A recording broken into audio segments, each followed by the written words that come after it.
imaginamos esto, ¿no?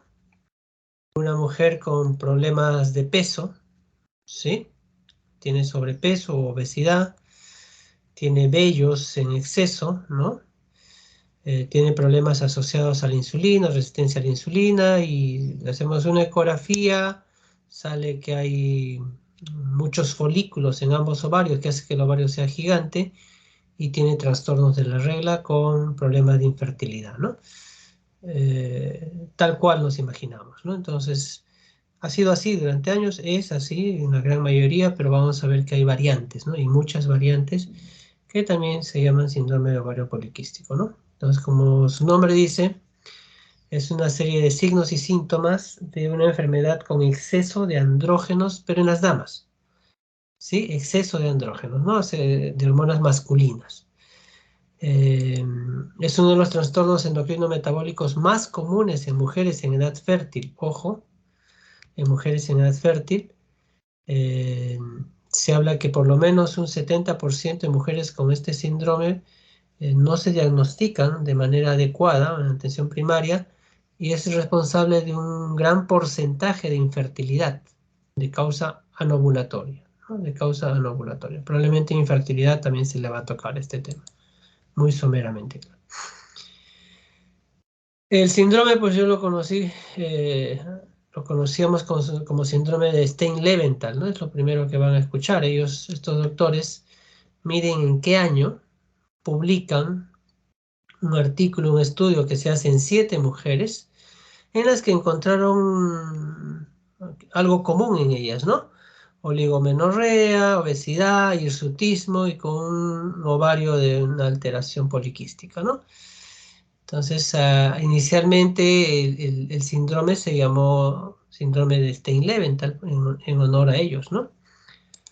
Ya después se fueron estudiando las hormonas, se demostró que había elevación de hormona luteinizante en todas las pacientes.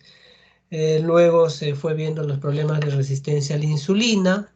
Ya más adelante, de los 80 para adelante, ya los hallazgos ecográficos fueron tomando peso, y ya se empezó a encontrar estos hallazgos en los ovarios, que ya formaron parte del criterio diagnóstico, ¿no? Y en Bethesda el año 90, miren, es bastante antiguo, ya fueron dándose los primeros criterios diagnósticos de este síndrome, ¿no? Y vamos a recordar, o si se quiere definir los términos para tener bien claro este síndrome, ¿no? Que es hiperandrogenismo e hiperandrogenemia, ¿no? Uno es en sangre y otro es la manifestación del exceso de andrógenos, ¿no? En la persona. Trastorno ovulatorio y morfología de ovario poliquístico, eso es ecográficamente, ¿no? Entonces vamos a ver. Hay incluso óleos y gráficos antiguos que nos hacen ver que ya esto existía hace cientos de años, ¿no? El hirsutismo, el hiperandrogenismo, ¿no? Claro, es por muchas causas, pero probablemente haya sido también por un problema de ovario poliquístico, ¿no? El hiperandrogenismo es la manifestación clínica del exceso de andrógenos en la sangre, ¿no? Y se manifiesta como hirsutismo propio, vellos en las mujeres en zonas propias de los varones, acné, y se les cae el cabello, ¿no? En zonas androgénicas también.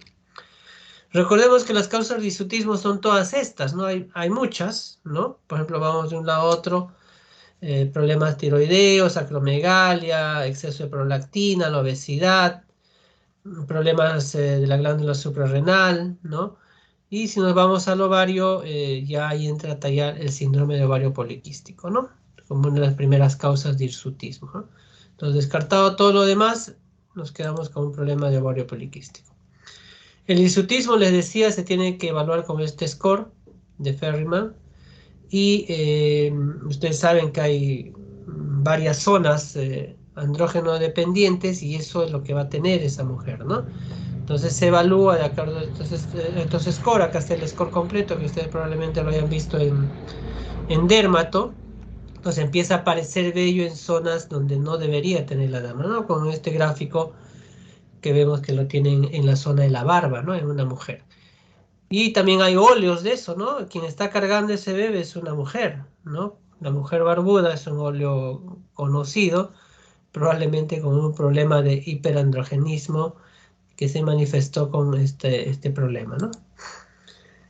La otra manifestación de exceso de andrógenos es el acné recidivante, difícil de tratar, ¿no? En cara y espalda, piel grasa, ¿no? Sobre todo en rostro.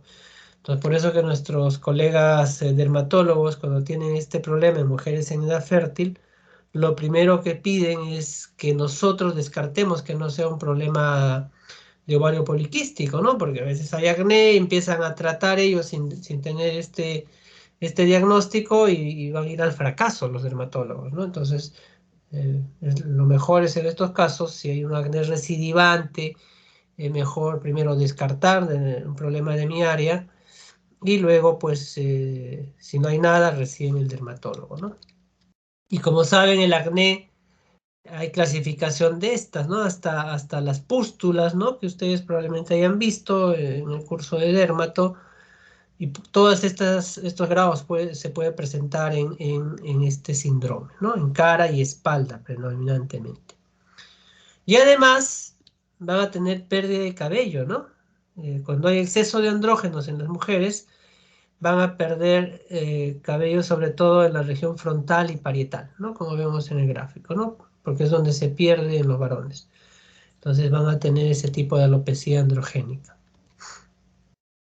Y la hiperandrogenemia, como decía, era la demostración bioquímica o laboratorial del exceso de andrógenos, ¿no? Y acá están los exámenes básicos, ojo, que se piden para demostrar que estoy con exceso de andrógenos. Hay que demostrarlo y hay que estar seguros de que viene de ovario, porque puede ser, hemos visto, hay otras variantes de la glándula suprarrenal y otras, así que hay que demostrar que sea de ovario, ¿no? Entonces tengo acá algunos exámenes que deberíamos pedir en toda niña o mujer o jovencita, porque eso se presenta también en jóvenes, que se sospecha de este síndrome antes de empezar el tratamiento, pero muchos no lo hacen, ¿no? Ven un patrón de ovario poliquístico por ecografía y ya de frente se mandan con el tratamiento y está mal. Tengo que demostrar el exceso de andrógenos para darle un tratamiento adecuado, porque hay hormonas que son específicas para bajar las hormonas masculinas, y si no lo tiene, uso otro tipo de hormonas, ¿no? Entonces, eso hay que tener en cuenta. Entonces, pido testosterona, androstenediona, dehidroepiandrosterona, que son las hormonas más comunes para esto. Ahora vamos a ir explicando dónde se producen y para qué sirven, ¿no? Todas estas pacientes, como tienen un trastorno hormonal, hacen trastorno menstrual también, ¿no? Hacen la mayoría, tienen retrasos menstruales hasta menorrea, ¿sí? Entonces tienen ciclos irregulares, se retrasa siempre, menstruan cada mes y medio, cada 2 meses, cada 3 meses. ¿Por qué? Porque no están ovulando. En este síndrome, la mujer no ovula, deja de ovular. Y al dejar de ovular, por lógicas razones, no cumples tu segunda fase del ciclo menstrual y se retiene y no menstruas, pues, ¿no? Entonces hay que evaluar eso también, hay que preguntar bien cómo son sus ciclos, ¿no? Y por último, el patrón poliquístico por ecografía, ¿no? No es que sean quistes, eso lo tenemos muy claro, ¿no? No son quistes, en realidad son folículos que se han quedado en desarrollo. Son folículos, tal cual, no son quistes. Pero ecográficamente le decimos un patrón poliquístico, pero en realidad sería polifolicular, ¿no? Pero no lo van a entender algunos. Entonces lo llamamos como un patrón poliquístico. Entonces los folículos no desarrollan, ¿sí? Son antrales y preantrales, se quedan en tamaños de 5, 6, 7 a 8 milímetros y hacen que el ovario sea grande. Vemos en el gráfico del costadito, este lado derecho, cuando hay muchos folículos que se han quedado de ese tamaño, hacen que el folículo sea grande. Recuerden cuando hablamos del desarrollo del ciclo menstrual y ovulatorio, en una clase anterior hablábamos, ¿no? Que hay reclutamiento, selección, dominancia. y uno solo predomina y el resto se atrofia. En este caso, si se dan cuenta, se va a dar el primero, reclutamiento, van a seleccionarse muchos y ahí queda, ni uno domina, ni uno domina. Todos crecen del mismo tamaño. Imagínense de 20 a 25 folículos que fueron reclutados y seleccionados, todos crecen del mismo tamaño. Pónganle nada más 8 milímetros de tamaño a cada uno. Va a ser un señor ovario, pues, ¿no? Va a crecer el ovario, ¿no? Porque todos están grandes. Ese es el problema. Y todos que producen estrógeno, que es un paso a la formación de hormonas masculinas. Ahí viene el problema, ¿no? Entonces, y al no ovular, porque todos están del mismo tamaño y pequeños, porque para que ustedes ovulen las chicas, hemos dicho que tiene que haber un folículo dominante de por lo menos 18 a 20 milímetros. Acá todos se quedan en 8, 7, 10 milímetros máximo. Ahí viene el detalle, no ovulan y se retrasa la regla, ¿no? Entonces se tiene que contar y en la mayoría de casos, por ejemplo, la definición de 2018 nos decía que el volumen ovárico, o sea, no solo ver los folículos grandes y multifolicular o multiquístico, como quieran decirle, sino que el volumen que sea mayor de 10 centímetros cúbicos. Un volumen ovárico normal, recuerden, va de 3 a 5 centímetros cúbicos. En este caso tiene que sobrepasar el 10 centímetros cúbicos. Muy bien, dicho eso, y recordando las definiciones, presentamos los criterios diagnósticos de SOP, ¿no? De síndrome de ovario poliquístico. Estos han ido evolucionando a través de los años. Dijimos que el 90 fue la primera vez que se reunieron para sacar los criterios de Bethesda, en Bethesda. De ahí hubieron muchas más reuniones, como vamos viendo acá, el 2003, la Sociedad de Reproducción y Embriología, la Sociedad Americana de Medicina Reproductiva, sacaron los criterios de Rotterdam, que son los que hasta ahora se usan, ¿sí? De ahí sacaron en 2006 la Sociedad de Exceso de Andrógenos, cambiaron, no cambiaron, sino hicieron que predomine en el diagnóstico más el exceso de andrógenos. Luego el 2012 se volvió a los criterios de Rotterdam y actualmente ya el 2018 fue la última reunión de consenso para criterios de esta patología y se mantienen los criterios de Rotterdam, ¿no? Entonces eso lo vamos a recordar. Entonces, ¿cuáles son los criterios en general, no? En el último consenso, uno, evidencia clínica o bioquímica de exceso de andrógenos. En cristiano, que tengas hiperandrogenismo, se te cae el cabello, acné o tus exámenes salgan hormonas masculinas elevadas. Segundo, trastornos de la menstruación. Hablamos de oligoovulación o anovulación. Esto va a hacer que la mujer tenga trastornos de la regla, ¿no? Retrasos menstruales. Y por último, la ecografía, ¿no? La ecografía. ¿Ya? Entonces, esos son los tres criterios que tenemos que manejar. Uy, acá, unos segunditos.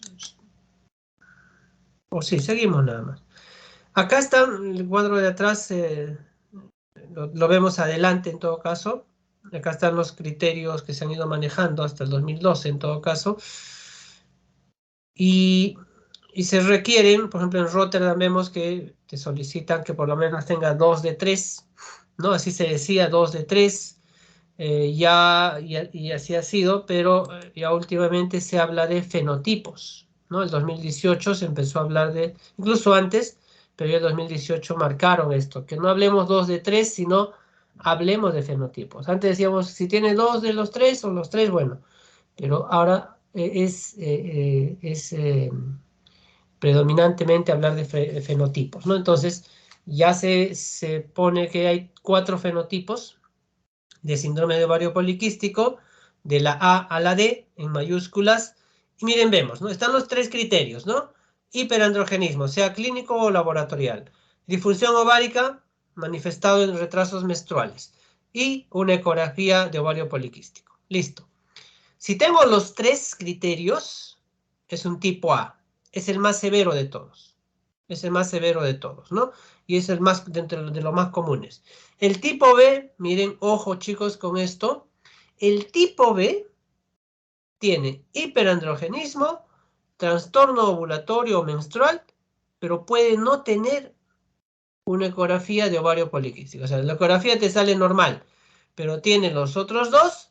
Ojo, es un síndrome de ovario poliquístico fenotipo B. Ustedes dirán, pero doctor, ¿cómo es posible que haya síndrome de ovario poliquístico sin ovario poliquístico? No, eso es lo que estamos diciendo. Hay. Entonces, ese es el excepto a la regla. Ojo con eso. El tipo C, vemos que es hiperandrogenismo más ovario poliquístico, y el tipo D, disfunción ovárica más ovario poliquístico, ¿no? Entonces, hay variantes, y estas variantes se llaman fenotipos actualmente. Bueno, hace varios años ya manejamos de ese modo, ¿no?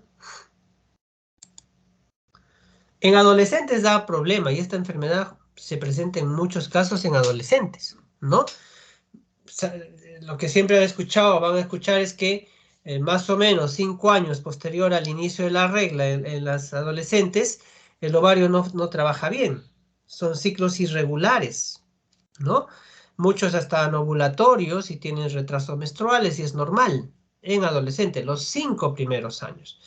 Entonces, eso nos puede llevar a confusión. Encima, que la adolescente tiene ya inicio de sus hormonas en grandes cantidades, que le va a dar ciertos caracteres sexuales, obviamente, pero también le va a dar algún tipo de problema hormonal en la piel, aparición del acné, que ustedes saben que eso se ve mucho a esta edad, y eso nos lleva a confusión, entonces da problemas, ¿no? Entonces hay que tener más cuidado en ellas en respecto a los tiempos, a, en qué momento apareció la primera regla, y evaluar en ellas. También hay que hacer una ecografía si no inició relaciones, por lo menos una pélvica, ¿no? Entonces a tener en cuenta eso.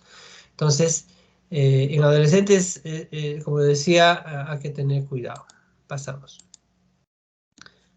¿Qué factores influyen en la aparición del síndrome de ovario poliquístico? Pues, ¿no? Y acá vemos que los factores son múltiples, pues, ¿no? Múltiples.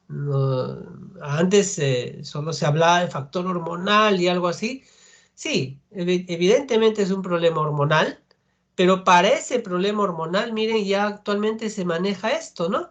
Que para la aparición de los fenotipos puede ser incluso antes del embarazo, ¿no? O intraútero, ¿no? La exposición a ciertos factores dietéticos, neuroendocrinos, ya intraútero, o información, factores genéticos, epigenéticos, la aparición de la adrenarquia precoz. Ustedes saben que a los 8 o 9 años todas las niñas ya tienen hormonas por la glándula suprarrenal, y eso le va empezando a dar ciertos cambios hormonales.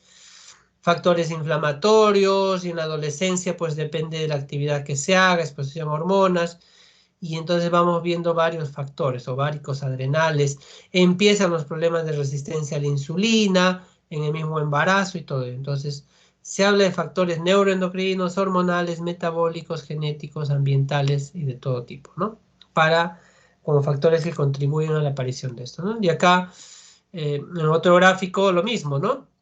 Todos los factores que estamos diciendo van a hacer que esta niña o esta adolescente al inicio pueda tener estos problemas de hiperandrogenismo, un proceso inflamatorio, resistencia a la insulina, y con la ayuda de los factores que hemos estado mencionando, pueden llegar a tener el síndrome de ovario poliquístico, ¿no? Con problemas asociados que vamos a ver más adelante, incluso problemas de resistencia a la insulina que le pueden llevar a la diabetes. Aparte del sobrepeso, puede tener problemas de hipertensión, disfunción de endotelio, tal cual como se presentan estas enfermedades, ¿no? Entonces, lo principal en la fisiopatología, si se quiere, es este primero, ¿no? Una alteración en los pulsos de GNRH. Luego hay trastornos del eje GNIGF1, hiperactividad de la P450, y los dos últimos problemas, obesidad y resistencia a la insulina, son una consecuencia del problema, ¿no? Recordemos que el eje hipotálamo, hipófisis ovario empiezan en la corteza, eso lo hablamos la vez pasada, y la GNRH, ¿recuerdan? Hablábamos, esto también se los presenté en la clase que yo hice de este tema, se eliminaba de manera pulsátil, ¿recuerdan? Cuando les hice la clase incluso les dije, acuérdense de eso, porque el síndrome de ovario poliquístico ocurre un problema, ¿no? Entonces, de manera pulsátil se va liberando, miren, ¿no? Acá al medio primero es un pulso continuo, continuo, luego ya es de manera pulsátil. Y eso favorece ¿a qué? ¿No? A que cuando se da este tipo de liberación, entonces en la primera fase del ciclo se va a liberar folículo estimulante y en la segunda fase del ciclo se va a liberar hormona luteinizante, ¿no? Entonces, esta secreción de la GnRH va a tener esa ciclicidad, ¿ya? Entonces, mayor frecuencia de pulso, ¿no? Puede hacer que se libere antes de tiempo la LH. Y eso es lo que vemos acá. Miren el gráfico. ¿Qué vemos arriba? La GnRH que se está liberando en ciertos pulsos, que es lo normal. Y cuando se libera en pulsos normales, desde la primera parte del ciclo, después de ahí con la regla nada más, empieza a liberar ¿qué cosa? La folículo estimulante. Y esa folículo estimulante irá al ovario y actuará para el desarrollo de los folículos y todo lo que conocemos. Pero en el ovario poliquístico, miremos acá, la secreción de GnRH es elevada, es mayor. Miren, los pulsos son mucho más menudos, ¿verdad? Y cuando se da esto, imagínense, se da esto en la primera fase del ciclo, se va a liberar, en lugar de FSH, sí se va a liberar un poco, se va a liberar LH. Entonces, cuando yo necesito de la folículo estimulante para que desarrollen mis folículos, haya selección, dominancia, no, tengo la luteinizante más bien. Y la luteinizante lo que va a hacer es, primero que no van a crecer de manera adecuada los folículos, ¿sí? Y segundo, va a empezar a estimular para la formación de las hormonas, eso lo sabemos, a partir del colesterol, formando inicialmente hormonas masculinas, como vemos acá, ¿no? Androstenediona, testosterona en las células de la teca. Estos al final van a producir estrógeno, claro que sí. ¿Y el estrógeno dónde va a estimular? Al endometrio, ¿no? Entonces ya empieza una alteración hormonal en ellas, ¿sí? Formación de hormonas masculinas y formación de estrógenos solamente, ¿no? Este es en otro gráfico para explicar algo parecido, ¿no? El hipotálamo hay una hiperpulsatilidad de la GnRH, se elimina mucho y eso eliminará básicamente luteinizante. Esa luteinizante va a actuar directamente en las células de la teca para la formación de andrógenos, como vemos acá. Esta actuará en la granulosa, ya sabemos la granulosa forma estrógenos, pero ya va a haber una alteración, ¿no? Ya va a haber una alteración, hormonal por lo menos. A eso sumémosle que este problema hormonal en la mujer va a tener un problema de resistencia a la insulina. Recuerden que resistencia a la insulina hablamos que tiene insulina, que no puede meter, si se quiere, la glucosa a las células, entonces la glándula, perdón, el páncreas empieza a producir más insulina cada vez, porque interpreta que le falta insulina y las células de glucosa no se guardan en las células y empieza a formar gran cantidad de insulina, ¿no? Y ustedes saben que el exceso de insulina, alguna vez hablamos, cuando hablábamos también en hijo de madre diabética, con la práctica, la proinsulina es una hormona de crecimiento y eso hace que la mujer empiece a subir de peso. También es parte de este proceso, ¿no? Entonces, la resistencia a la insulina agravada con el sobrepeso, obesidad, altera mi eje, ¿no? Tienes obesidad o viceversa, resistencia a la insulina que te va a llevar a esto, esa insulina elevada se dice que actúa en el ovario, ¿sí? Elevando los andrógenos, o sea, coadyuva a la elevación de los andrógenos. Y por otra vía, altera también, miren, la resistencia a la insulina, la alteración de los pulsos de GnRH, ya dijimos que eso va a alterar la liberación del luteinizante, actuando en el ovario y empeorando el problema. Entonces, miren, es un círculo vicioso, ¿no? Lo mismo para explicar que esto también va a llevar a una disfunción en el ovario, ¿no? Que va a hacer que, como no hay maduración folicular porque hay luteinizante solamente, vamos a tener una mujer que no ovula, ¿sí? Y por ende los ciclos se hacen más prolongados, ¿no?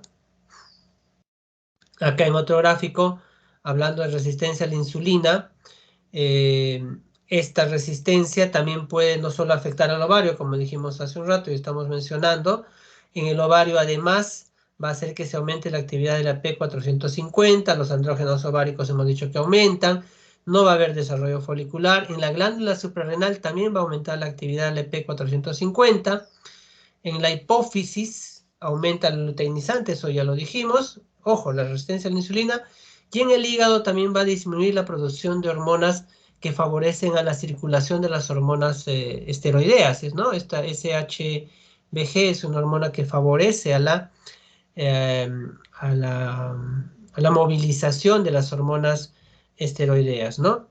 Y esta otra es un factor de crecimiento insulínico que se produce en el hígado que también se ve disminuido, ¿no? En este gráfico, resumiendo el problema, desde del páncreas, ¿no? Lo que estábamos hablando de resistencia a la insulina, dijimos, actúa a nivel de hígado, ¿no? Actúa a nivel de la glándula pituitaria, alterando nuevamente las hormonas esteroideas, en este caso la luteinizante, aumenta y no permite una producción adecuada de folículos y así sucesivamente. Entonces, esto va a hacer que la mujer por otras vías, la hiperglicemia, ¿no? Retiene y aumenta su tejido adiposo y empieza a subir de peso, ¿no? El exceso de masa corporal en este tipo de mujeres, o en estas mujeres que tienen el problema, ojo, entonces, mucho cuidado con aquellas jovencitas, adolescentes y ya pasados los 20, 25 años y no pueden controlar el sobrepeso o obesidad. Muchas veces se trata de esta patología. Ojo con eso, ¿sí? Hay que tener cuidado, hay que hacer una evaluación en ellas, ¿no? Entonces, miren, el exceso de masa corporal está presente entre el 30 y 75% de mujeres que tienen síndrome de ovario poliquístico, ¿no? Y la obesidad como tal, ¿sí? Como tal, va a coadyuvar a que también el problema del síndrome de ovario poliquístico sea mayor, sea más grave, ¿no? Porque el solo hecho de la obesidad disminuye estos niveles de la globulina transportadora de estas hormonas esteroideas, incrementa la aromatización periférica de andrógeno a estrógeno. Ojo, me detengo acá. ¿Qué significa esto? Es decir, las obesas o las mujeres con sobrepeso no solamente están formando estrógeno alterado en sus ovarios, lo forman del colesterol de su cuerpo. Aromatización periférica se refiere a eso, ¿no? Para que entendamos, recuerden que el colesterol es la base de las hormonas esteroideas. Va a formar estrógeno y andrógenos, pero del colesterol. Cuanto más colesterol, exceso de colesterol tenga, más exceso de estrógenos. ¿Y el estrógeno dónde actúa? En el endometrio. Y ojo, no estoy hablando de progesterona. Entonces, solo endometrio, estrógeno endometrio. ¿Qué va a pasar? Fase proliferativa, proliferativa, proliferativa, proliferativa. Endometrios gruesos. ¿Y qué puede pasar? En algún momento empieza el problema, ¿no? Puede hacer hiperplasia.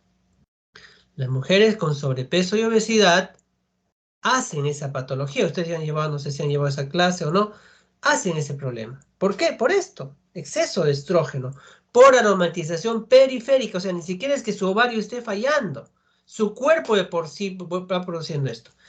Y esto, ojo, chicas, y como médicos tenemos que saber, chicos, chicas, como médicos para orientar a las pacientes, a todas las que atendemos, pongámonos esto, ya la mujer deja de menstruar, ¿sí? Y las mujeres obesas que ya dejaron de menstruar van a tener este problema. Es decir, su cuerpo va a seguir produciendo estrógenos periféricos por su obesidad. Y después de unos años, 55 años, viene la señora que ha tenido un manchadito, es sangrado, le hacemos la ecografía, endometrio grueso. Con suerte es una hiperplasia, la gran mayoría es cáncer endometrial. Mucho cuidado con eso, porque es acción de solo estrógeno en endometrio sin que la progesterona pare ese proceso. Entonces, mucho cuidado con eso, ¿no? Y aparte de eso, pues las obesas tienen el incremento de los niveles de insulina, con aumento, ya dijimos, de la producción de andrógenos en el ovario, ¿no? Entonces, el solo hecho de la obesidad empeora el problema, ¿no? Entonces, los andrógenos, estamos diciendo que es una de las manifestaciones más importantes del síndrome de ovario poliquístico. Entonces, ahora en esto vamos a ir viendo dónde se produce, ¿no? Miren, la testosterona, ojalá el gráfico no lo he ampliado mucho. Vamos a hacer algo acá. Acá. Miren, la testosterona, ¿sí? Se forma de androstenediona el 50%. 25% directamente del ovario y 25% de la suprarrenal. Entonces, a tener en cuenta. O sea, no solamente es de ovario, también hay la dehidroepiandrosterona sulfato, vamos arriba, hay en otro gráfico. Miren, de donde empieza todo, ¿no? La dehidroepiandrosterona sulfato es una hormona netamente de la suprarrenal. 90% suprarrenal. Ven acá si se puede ver, ¿verdad? Y ya cuando se pierde el sulfato, ¿sí? El 50% es suprarrenal y 20% de ovario. Y ahí de abajo ya androstenediona y testosterona, bueno, ya es más ovario y testosterona a la dehidrotestosterona, casi el 100% es formada en la testosterona. Pero entonces, si en mis exámenes predomina dehidroepiandrosterona sulfato y no tengo lo demás, es un problema de glándula suprarrenal. Ojo con eso, por favor, ¿eh? Acá explico lo que estoy diciendo, ¿no? La dehidroepiandrosterona sulfato es básicamente producido por la glándula suprarrenal, la sulfato, ¿no? La otra, ya hemos visto que tiene otras vías, ¿no? Y recuerden esto, pues los andrógenos se forman del colesterol, ya lo dijimos, ¿no? Y la vía lo hemos visto en varios gráficos, en otras clases también. Empieza el colesterol, sí, en las células de la teca se va formando por reacciones enzimáticas, hormonas masculinas primero, ¿no? Y con ello también además la progesterona. Y de las hormonas masculinas hemos dicho que se forman los andrógenos en la célula de la granulosa, ¿verdad? Entonces, miren, los andrógenos pasan a la célula de la granulosa y por acción de la folículo estimulante formarán estrógenos y ese es el liberado al torrente sanguíneo, ¿no? Entonces, eso recuerden, ya lo hemos repasado varias veces, así que es un recordatorio. ¿Por qué no ovula o por qué tiene retraso menstruales? Por todo lo que estamos diciendo, pues, ¿no? Esa alteración de la LH y la FSH va a hacer que ese ovario no funcione, no madure un folículo, por ende no va a ovular.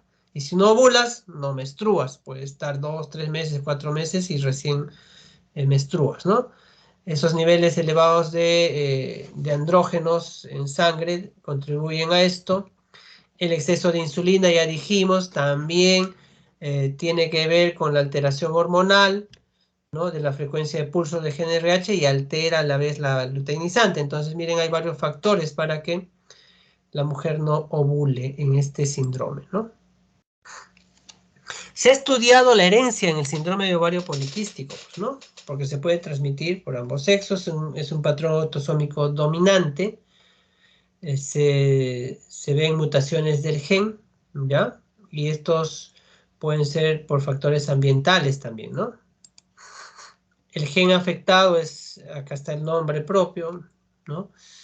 El CYP11A, niveles elevados de andrógenos se ha visto en hermanas también, ¿sí? Entonces, mi mamá tuvo, mi hermana tuvo, tengo una gran posibilidad de tener este problema, ¿no?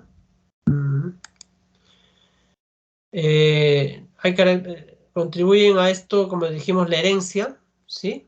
Y también, si yo tuve un síndrome de ovario poliquístico y quedo gestando, miren los riesgos que puede tener una gestante que tuvo, ¿no? Así sea con tratamiento, todos los riesgos de tener en una gestación, ¿no? Desde diabetes gestacional, preeclampsia, macrosomía, recién nacidos pequeños para la gestacional, ¿no? Entonces, porque esos niveles de andrógeno pueden incluso alterar si es que no se embaraza sin un manejo adecuado, la embriogénesis, ¿no? Y la descendencia. Y puede ser que esto sea heredado inclusive, ¿no? Entonces, eso ya se ha estudiado, se sabe, Por ejemplo, ¿no? Acá vemos de adulta o de adolescente tuvo problemas de resistencia a la insulina, hirsutismo, este síndrome, se embaraza, puede hacer problemas, ya dijimos, de diabetes gestacional o los dos extremos en peso, hacen adrenarquia prematura y sigue el ciclo, ¿no? Y ya cuando pasaste adulta mayor, si se quiere, estamos diciendo que la exposición a estrógenos, ¿a qué te lleva? A cáncer endometrial, te puedes quedar con la diabetes, problemas diversos, ¿no? Y a problemas cardíacos y otros más, ¿no?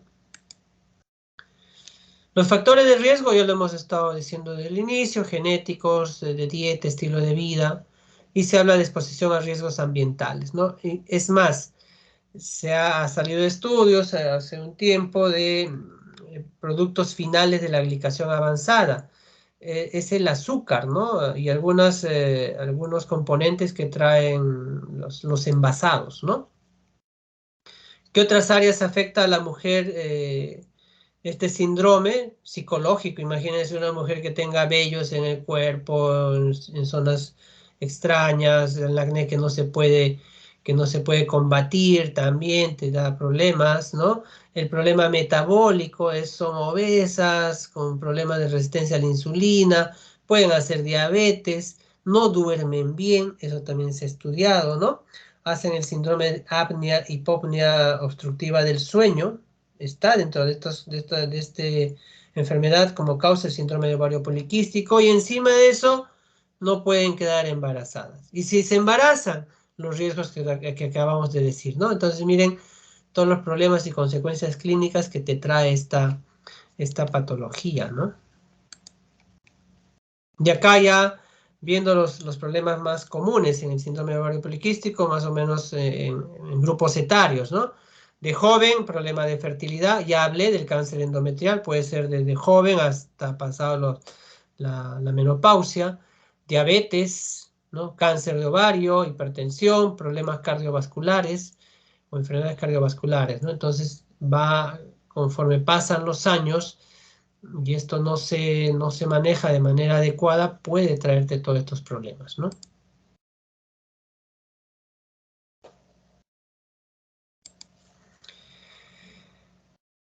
Enfoque diagnóstico, ya dijimos, tiene que haber los tres criterios, ¿sí? De anovulación. Eh, no todas tienen este problema del sobrepeso, no todas, y los signos de hiperandrogenismo que hemos estado comentando, ¿no? Entonces, en la anamnesis tienen problemas de la regla, no menstruan, tienen retrasos menstruales. A la evaluación vamos a ver, pues, ¿no? Todos los cambios de hiperandrogenismo que hemos comentado ya, acné grave, recurrente, acantosis nigricans, ¿no? Problema de fertilidad y otros. Por ejemplo, estos estudios, sí, pues un poco antiguos, en la que nos mostraban cómo se presenta o qué signos, síntomas más frecuentes en pacientes, ¿no? Con este problema. El hirsutismo es lo que fue predominando, ¿no? La obesidad también. Los trastornos menstruales es lo que más predomina, ¿no? En este tipo de mujeres. Y recuerden, la obesidad en fácil hay de dos tipos, ¿no?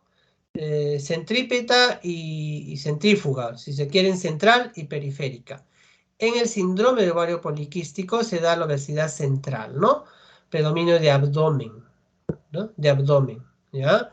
En cambio hay otro tipo de obesidad, pues que es más periférica, ¿no? Diagnóstico laboratorial, hay que pedir los exámenes que mencioné hace un rato, testosterona total, libre, androstenediona y por lo menos de hidrep y androsterona sulfato. Este índice, puedes no hacerlo, y también hay que pedir perfil lipídico, glucosa, inclusive test de tolerancia a la glucosa por el problema de resistencia a la insulina. Hay que pedir insulina, hay que pedir perfil tiroideo, prolactina, LH, hemos dicho que ese es el problema principal, va a estar elevado. Entonces, estos son los exámenes, ojo, básicos que yo debería pedir en una joven o una mujer que estoy sospechando que tiene esta enfermedad. A que sea la ecografía, ¿sí? medir el tamaño del ovario, ver la morfología de ovario poliquístico, eso se ve en una ecografía incluso transvaginal común o simple. Se puede incluso hacer hasta 3D para contar los folículos, ¿no? Hay mayor vascularización en el estroma, ¿no? Entonces se pueden ver de varios tipos esto, ¿no? Y recordemos, ¿qué es lo que estamos viendo? No son quistes. ¿Qué dijimos? Eran folículos que se han quedado en fase preantral o antral. Acá les muestro otra vez el gráfico que les mostré en un momento del desarrollo folicular, ¿recuerdan? Reclutamiento, selección, se quedan en selección y todos empiezan a crecer, no, ni uno domina. Entonces, se quedan en esta etapa, ¿ven? Preantral o antral. Hasta 7, 8 milímetros de tamañito, hasta 10 puede ser, pero ahí se queda. Porque se necesita de una gran cantidad de FSH para que empiece la dominancia. Pero como no hay FSH en esta enfermedad, ¿qué cosa hay? Luteinizante, ahí se queda. No va a dominar, ¿sí? Y se queda en preantral y antral. Hasta 10 milímetros, 8 milímetros, y todos se quedan en ese estadio, ¿no? Preantral y antral. Y ahí viene el detalle, ¿no? Y vemos la morfología de este tipo. Miren esta cirugía, por ejemplo, que no sé por qué lo entraron, se ven dos grandes ovarios, no son ovarios gigantes al costado, ahí está el útero al medio, dos ovarios grandotes. Vemos ovarios grandes, repito, el volumen máximo de un ovario normal es de 3 a 5 milímetros, volumen de ovario, perdón, centímetros cúbicos. Alguna vez hasta encontramos 20, 18 de volumen, imagínense, es como que junte 5 o 6 ovarios en uno, ¿no? Entonces son ovarios grandes porque todos los folículos están crecidos, ¿no? Esto pasamos. Manejo. Manejo del ovario poliquístico, los objetivos son bien claros, dos. ¿Quieres tener hijos o todavía esperamos? Si quiere tener hijos, hay que cortar el ciclo del ovario poliquístico y luego, ¿no? Hacer que ovule, ¿no? Hay que interrumpir ese ciclo vicioso de anovulación. Hay que corregir el exceso de andrógenos, si yo demuestro que tiene exceso de andrógenos, y equilibrar todas las alteraciones metabólicas que estamos diciendo, ¿no? Lo primero es que baje de peso, ¿sí? Y si tiene deseo de tener hijos, hay que inducir a la ovulación, como dije, y si no, hay manejo hormonal y otros. En el tratamiento, pues, hay de varios tipos, ¿no? El más usado, si se quiere, son los anticonceptivos combinados con progestinas antiandrogénicas. Y la que mejor potencia tiene, si se quiere, de estas progestinas es la ciproterona, ¿no? La ciproterona, ¿ya? Hay que mejorar la sensibilidad a la insulina con la dieta. Se puede usar metformina en aquellas que tienen este trastorno de la insulina o tienen obesidad. Solo en ellas se usa metformina. Hay que inducir la ovulación y ahora no solo es clomifeno, hay otros modos de inducción que ya vamos a ver justo en el seminario. Doctor, y una vez que ya controlé el exceso de andrógenos, los pelitos, ¿qué hacemos? ¿Se le va a caer? No, ya no se le va a caer. Y ahí entra a tallar el dermatólogo. Tiene que eliminar esos vellos que le crecieron en zonas androgénicas, ¿no? Y ahí ya tiene muchos modos de tratar eso, ¿no? El dermatólogo, ¿ya? Y acá les decía, hay hormonas, hay progestinas antiandrogénicas. Acá están las más comunes, las más usadas. Repito, la ciproterona es la primera elección. No se recomienda tratamientos prolongados con ciproterona, 6 meses en promedio. Pero hay otras, mire, dienogel, rosperinona, que también son muy buenos antiandrogénicos. ¿Ya? Antiandrogénicos. Para inducción de ovulación, ya dijimos, citroteclomifeno y otras.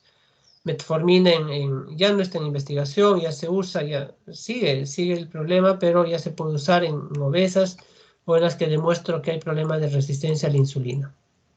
Y hace años se usaba como una medida de manejar esto, entrar por cirugía laparoscópica y empezar, como ven acá en el gráfico, en la foto, empezar a cauterizar o hacerle huequitos al ovario, como vemos acá, ¿no?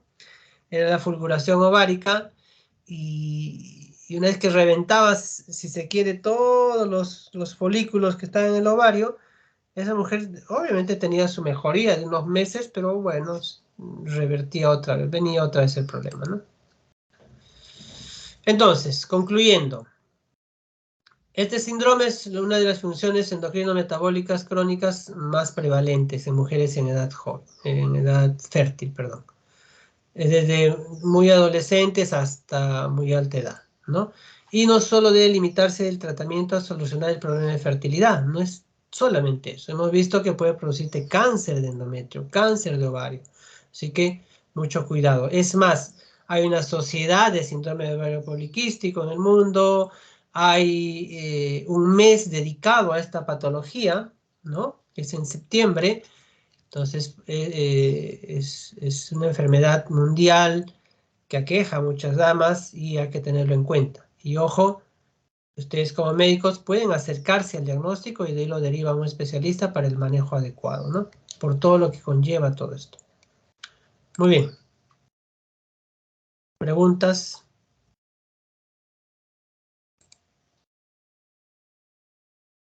Doctor, buenos días. Doctor, Dígame, dígame. Bien, hay el una señor por la la cual ciproterona pueda para el ya control de iniciarse cuando manejo. A ver, chico, un Eh, ratito. Escucho entrecortado. A ver, ¿quién me habla primero? Lo escucho entrecortado. A ver, ¿Me otra vez. escucha, doctor? Ahora sí, te escucho claro. A ver, cuéntame. Pregunta. Ah, sí, mi pregunta era si había una edad específica en la cual se podía iniciar con el tratamiento, si hay esa, o sea, por ejemplo, si es una, no sé, mujer de 18 años que no ha iniciado relaciones sexuales, por tanto no se puede hacer la eco transvaginal, sino se hace en la pelvis, como usted mencionó. Ujú. Eh, o de por sí, por la edad, tiene menstruaciones irregulares. Y en ese caso, ¿se sospecha de síndrome de ovario poliquístico y se da el tratamiento o se espera que cumpla cierta edad donde se pueda No, hacer nuevamente pues empezar el tratamiento? si tienes los criterios diagnósticos que mencionamos, ¿no? Ponte ya, por la edad puede que tenga trastornos de la regla y tenga retrasos. Bueno, pero el problema es de hiperandrogenismo y con androgenemia, aquí, por eso repito, no solo es que yo vea en una ecografía de Quito Cervantes, que esos son bien salvajitos, a todo le ponen ovario poliquístico, ¿no? No, no es así, porque si tomo una ecografía cuando estás después de la regla, por supuesto que se van a ver todos tus folículos preantrales y antrales, ¿no? Pero es un ovario chiquito. El problema no es ese, ¿no? Es cuando es un volumen grande, ¿no? Ya dije eso. Entonces, hay que demostrarlo. Entonces, primero, hiperandrogenismo, dije clínico laboratorial, hay que pedir los exámenes que ya mencioné y hacer una ecografía pélvica, ¿no? Por lo menos. Entonces, si ya tengo dos de tres, ahí hemos puesto por eso los criterios fenotípicos, sí, se debería dar, ¿no? Y por ahí tiene esta niña sobrepeso, adolescente me estás diciendo, sobrepeso, ¿no? Y todo lo demás que hemos estado diciendo, sí debería darse un tratamiento, ¿no? Existen las hormonas de baja dosis, así que no hay problema. Igual es tratamiento, ¿no? No es para otra cosa.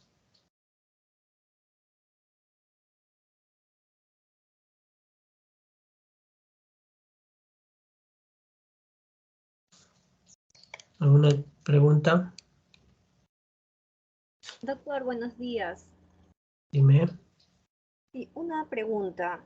Una vez realizado el control androgénico, por ejemplo, como mencionaba con ciproterona, eh, ¿hay un tiempo después de lograr el control androgénico que aún se tiene que mantener el tratamiento o ahí se corta? ¿Y cuándo es que podría volver? Ya, cuando se da el tratamiento, normalmente le hacemos un seguimiento, ¿no? 3 meses, 6 meses. Los tratamientos con ciproterona, por ejemplo, son 6 meses recomendado. De ahí se vuelve a dosar todo, ¿no? Hacemos la ecografía para ver si ya revirtió el problema. Los exámenes. De persistir, se puede prolongar el tratamiento. Si no, y todo se controló, puedes retirar el tratamiento y seguir controlando. ¿no? La enfermedad puede volver, es recidivante casi siempre, pero hay que controlar, ¿no? Si has tenido una respuesta intermedia, podemos cambiar ya no de dejar ciproterona, que es de alta dosis con las que hay en el mercado, podemos bajarle de dosis con las otras hormonas, porque hay varias opciones, y seguimos con eso por más tiempo, ¿no? O sea, va a depender de la evaluación de cada paciente, ¿no? No es una regla, mira, ahora dejamos de usar, te doy. Va a depender mucho de la evaluación y el seguimiento que se haga a cada paciente. Es un manejo individual, pues, ¿no? Pero es un seguimiento y no es de por vida el tratamiento, se va dosando cada cierto tiempo, ¿no? Pero recuerden, mientras esté expuesta a esos factores ambientales, porque también entra a los factores genéticos, ¿no? Pero tiene que ver mucho todos los factores que hemos hablado, va a persistir el problema, ¿no? Y nos da mucho problema porque es también un trastorno, da problema de fertilidad, pues, ¿no? Entonces, ahí sí tenemos que ser un poco más agresivos, tratar de controlar totalmente esta enfermedad para recién buscar inducir la ovulación o ya manejos de fertilidad, porque no se pueden embarazar la gran mayoría, ¿no? Gracias, doctor. Doctor, tengo otra pregunta. Usted justo mencionó que había un caso en el cual teníamos un ovario poliquístico sin una ecografía que demuestre o que haya ovario poliquístico en este. ¿Es muy frecuente ello? Y si es que hay algún diagnóstico diferencial alrededor de eso. No es, a ver, en el cuadrito que yo les mostré de los fenotipos, ¿no? El tipo B, les dije que era el que no tenía o sea, le hacías la ecografía, pero no encontrabas ovario poliquístico, ¿no? Pero tenía los otros dos factores o criterios diagnósticos positivos. El tipo B es del más raro, de lo más raro si se quiere, ¿no? No es común.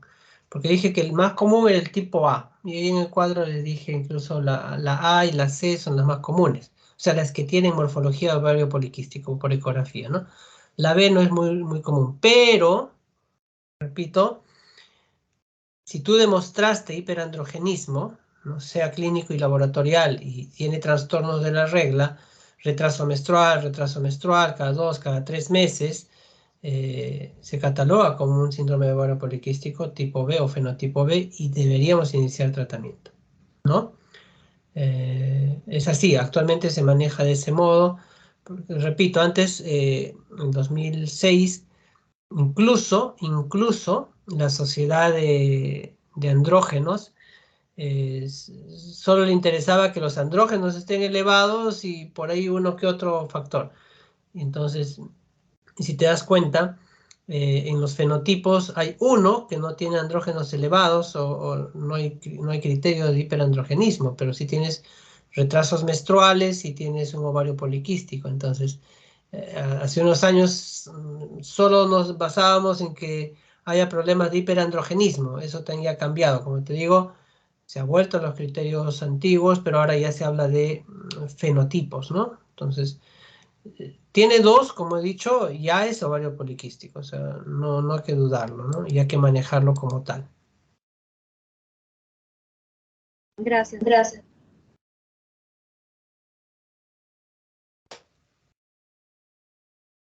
¿Alguna otra duda? Doctor, buenos días. Sí, ¿se me escucha? Sí, te escucho.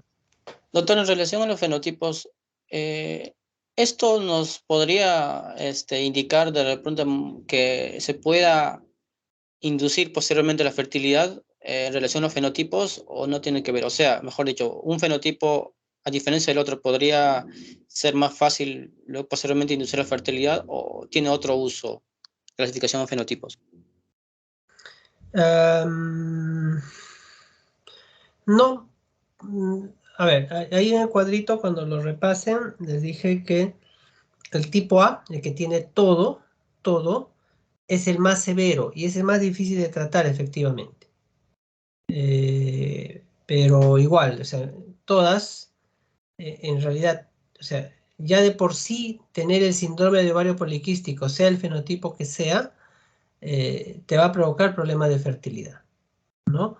Entonces el manejo es igual, hay que manejar primero el problema del ovario poliquístico, el problema de insulina si tuviera, y recién empezar el tratamiento de fertilidad, ¿no? No se puede, ponte, no hago nada, no disminuyo nada de lo anterior y quiero inducir la ovulación, vamos a ir al fracaso, ¿no? Tengo que manejarla primero. Claro, la más severa, como dije, es la tipo A, la más difícil de todos modos, pero igual se tiene que hacer con las demás del mismo modo, ¿no?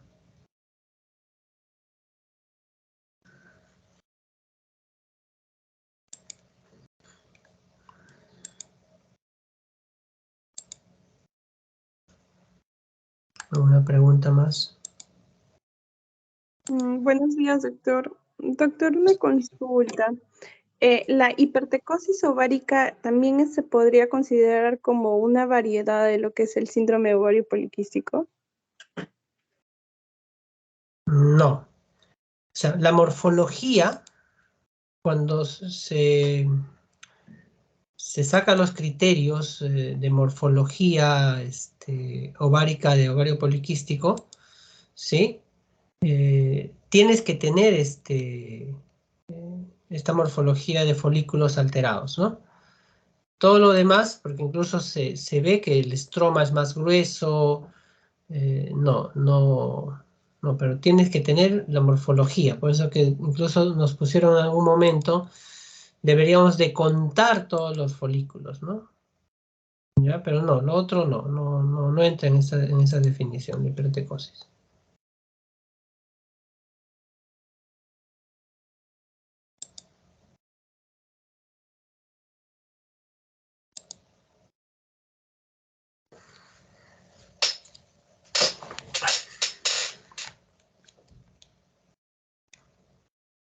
¿Alguna duda más?